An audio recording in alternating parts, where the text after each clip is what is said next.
there was a lot of concern from the studio and the studio system, so to speak, for each word, the sexuality of it, the lack of the violence, all of this, the racism, all this sort of thing.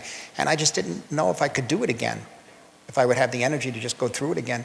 So ultimately, you pulled it together over these past few years, where you were able to get Joey McFarlane and RZA and Red Granite to be able to finance the picture with total freedom, meaning, yes, we'll go overboard in the sense of the excess of what they're doing with the language and the sex and all that, and ultimately to have the trust to be able to shape it, you know. But we had to have that freedom in a way, but it couldn't be done with the studio. It was too much for me. You mentioned energy. I mean, I gotta say, most directors who've been making films for 40 years, 45 years, something like that, maybe their films get a little slower, get a little more stately as they get older.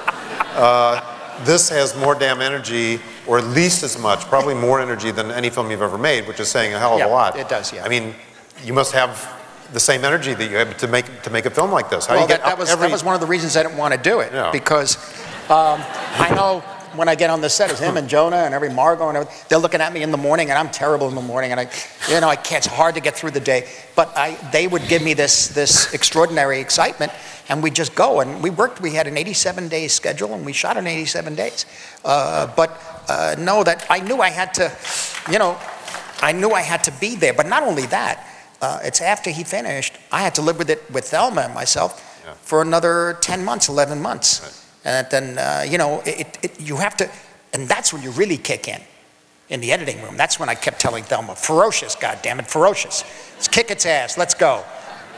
Throw it in, bang, cut right in the middle of it. Well, it doesn't match, it doesn't matter. They don't care.